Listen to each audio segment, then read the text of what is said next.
محترم بھائیوں، استقامت اور پھر اس کے بعد ہے توبہ. گناہ ہو گئے، نافرمانیاں ہو گئی، توبہ کر لی، رمضان میں معافی مانگ لی.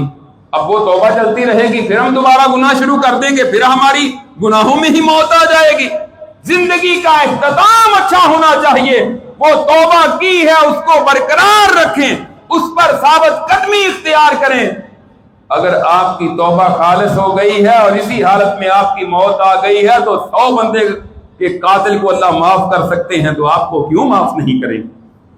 لیکن آپ کی بنیاد درست ہو، آپ کی نیت درست ہو، آپ کی سمت درست ہو، آپ کا قبلہ درست ہو، آپ کے اعمال درست ہو، آپ کے اندر اخلاص، آپ کی نیت درست ہو، اور پھر بندہ اپنے رب سے اچھی امید رکھے. رسول اللہ صلی اللہ علیہ وسلم فرماتے ہیں، اللہ تعالیٰ فرماتے ہیں انا عند ظن عبدی بی، میں اپنے بندے کے ساتھ اس کے گمان کے مطابق سلوک کرتا ہوں. اگر میرا بندہ میرے متعلق اچھا گمان کرتا ہے نا، اچھی سوچ رکھتا ہے، پھر میں اس کے ساتھ ویسا ہی. اور ویسا ہی رسول اللہ صلی اللہ علیہ وسلم ایک نوجوان کے پاس گیا، یہ زندگی اور موت کی کشمکش میں ہے. آپ فرماتے ہیں اللہ کے بندے تیرا کیا اس وقت تیری کیا صورتحال ہے؟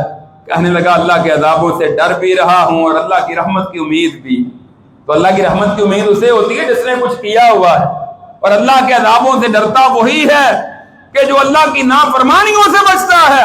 آپ نے فرمایا جس بندے کے اندر یہ 2 چیزیں آ جائیں کہ وہ اللہ کی رحمت کی امید بھی رکھ رہا ہے اور اللہ کے عذابوں سے ڈر بھی رہا ہے، اللہ رب العزت اس کو نجات عطا کر دیتے.